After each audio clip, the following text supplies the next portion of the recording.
திப்பு சுல்தான் 273வது பிறந்த நாளையொட்டி ஏழை மக்களுக்கு நலத்திட்ட உதவிகள் வழங்கப்பட்டது. திப்பு சுல்தான் 273ஆம் ஆண்டு பிறந்த நாளை முன்னிட்டு தமிழ்நாடு திப்பு சுல்தான் முன்னேற்ற கழகத்தின் சார்பில் அதன் மாநில தலைவர் சையத் லாயிக் பாஷா தலைமையில் இன்று சென்னை திருவல்லிக்கேணியில் ஐசோஸ் பகுதியில் உள்ள மசூதி எதிரில் மழையினால் பாதிக்கப்பட்ட 300 ஏழை மக்களுக்கு அரிசி, பருப்பு, எண்ணெய், மெக்ரோனி, கோதுமை மாவு, சர்க்கரை, மிளகாய்த்தூள், மஞ்சத்தூள், இஞ்சி, பூண்டு பேஸ்ட்டு, சேமியா, நெய் ஆகிய மளிகை பொருட்கள் அடங்கிய பக்கெட் வழங்கப்பட்டது.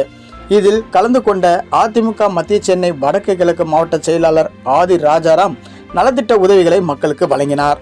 அப்போது அதிமுக சிறுபான்மை நலப்பிரிவு தொழிற்சங்க சென்னை வடக்கு கிழக்கு மாவட்ட செயலாளர் தமிமுன் அன்சாரி, தொழிலாளர் அணி மாவட்ட செயலாளர் LIC ஜெயச்சந்திரன், பகுதி செயலாளர் சீனிவாசன், மணிகண்டன் மற்றும் தமிழ்நாடு திப்பு சுல்தான் முன்னேற்ற கழகத்தின் பொதுச் செயலாளர் முகமது அயாஸ், மத்திய சென்னை மாவட்ட செயலாளர் ரஹ்மான் ஷரீப், வட சென்னை மாவட்ட செயலாளர் நசருல்லா, தென் சென்னை மாவட்ட பொருளாளர் தஸ்தகீர் பாஷா, மயிலாப்பூர் பகுதி ஸ்டாலின், மத்திய சென்னை மாவட்ட தலைவர் ஜுனைத், தொழில்நுட்ப பிரிவு அணி OIC, திருவல்லிக்கேணி பகுதி பஹ்ருதீன் ஆகியோர் உடன் இருந்தனர். நியூஸ் வணக்கம் தலைமுறைக்கு சென்னையிலிருந்து செய்தியாளர் முகமது சுலைமான். எங்களது செய்தியை அனைவருக்கும் ஷேர் செய்யுங்கள். மறக்காமல் சப்ஸ்கிரைப் செய்து கொள்ளுங்கள். உண்மை செய்திகள் உடனுக்குடன். வணக்கம் தலைமுறை.